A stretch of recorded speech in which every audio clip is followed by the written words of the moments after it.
Upon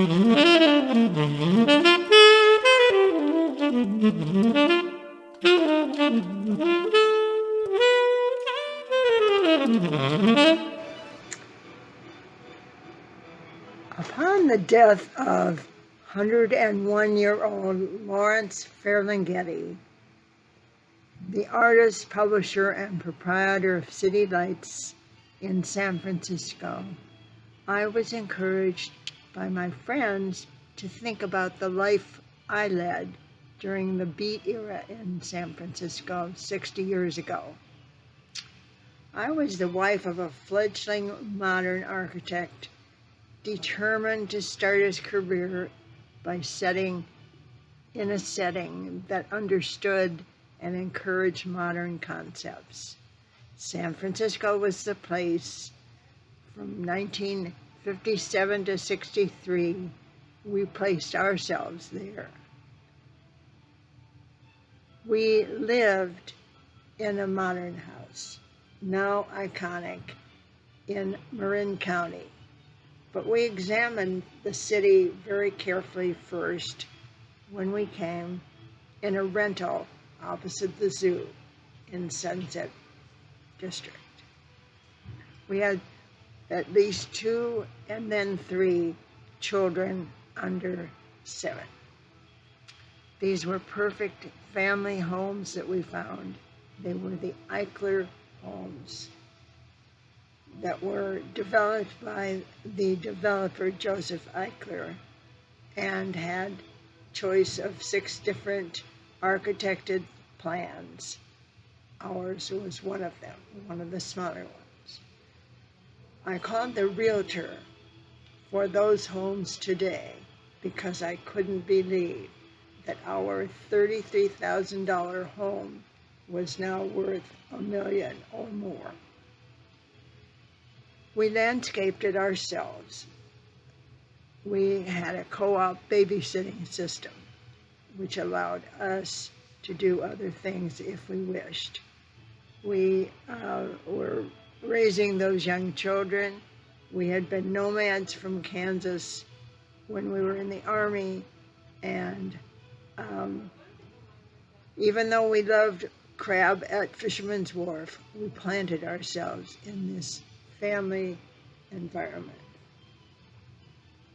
This meant traveling over the Golden Gate Bridge for work and entertainment.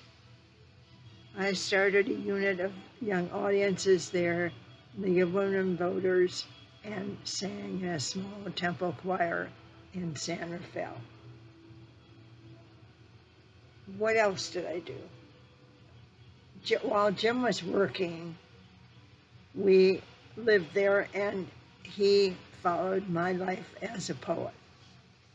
That's where Ferlinghetti comes in. At that time, in the middle of the Beat era, 5 non-Beat poets met weekly to work together, critique and write. I was one of those poets. Vincent McHugh was our mentor. He was at the end of his career and had come to San Francisco to write, teach, and mentor young writers. He had been a friend of Bennett Cerf, Clifton Fadiman, and people like Allen Ginsberg when they were in New York, when he was the editor-in-chief of the New York office of the Federal Writers Project. He also was a staff writer for the New Yorker. So he and I connected at the San Francisco Public Library. We conducted these workshops. He introduced us to City Lights, for instance, and at times we read on the same stage as Allen Ginsberg as an entr'acte. Also read in the bars, and he saw to it that we had opportunities to publish. What an opportunity. Our group decided to meet more often, and we met about once a week, and then we tried a joint poem. It was a self-revealing process, How lucky can you get? I am going to read from my own poem of that time and also from our joint poem. My poem was an early one called March.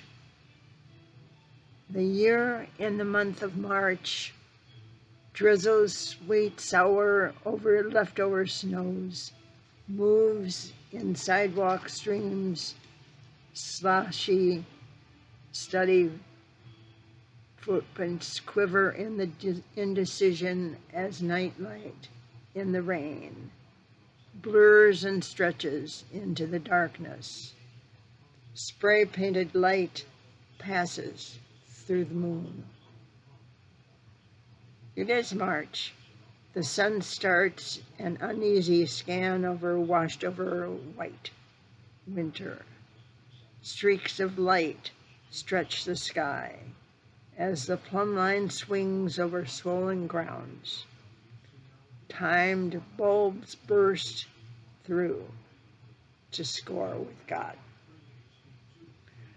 The poem we all wrote together is very long.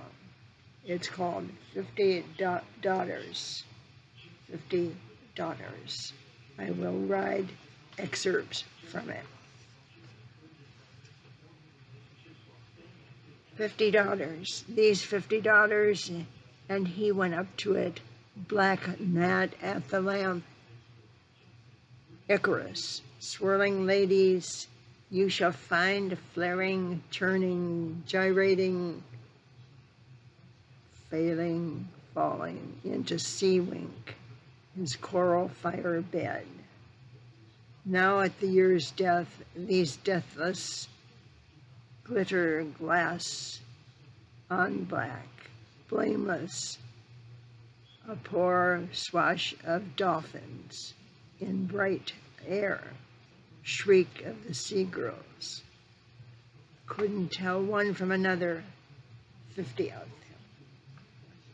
Cliffs, echoing their songs, yell on yell, polo pony swerve of the dolphins, the often populous seas, all heave and sound, sun, sun, and song. So those were heady times, and it was pure happenstance, but I was not a rebel poet. I understood them because we hung out at City Lights as well as all the others. However, our bedtime requirements were much earlier than theirs. Our anger was different.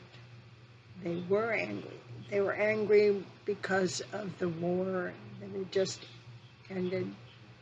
They were angry because of corporate America. They were angry because of Joseph McCarthy. They were angry folks. They had clustered at Columbia earlier, traveled out until this moment was their moment in San Francisco. And Ferlinghetti was their sponsor of books like Howl by Allen Ginsberg. And then there was On the Road that Jack Kerouac, Ginsberg's good friend, wrote on their trip out west, all in one time period, short time period, and all on one page. And then there was the Coney Island of the Mind that Ferlinghetti wrote. These were wonderful poems.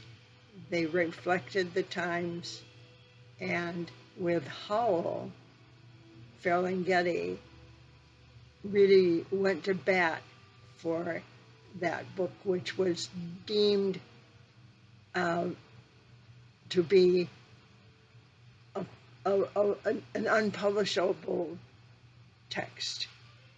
And they had to go to court for it, and he fought for it, and Howell became very, very wanted and read by the people that wanted to hear Ginsberg. I continued for 7 years in this environment. And another important moment was our ability to meet at the San Francisco State Poetry Center, which later became a central archive for readings from poets, American poets. It still is, maybe the largest center for that. So, no, I was not a beat poet. Yes, I was in San Francisco at that moment. And that's my story. People don't believe that I really, really, really could be there, right?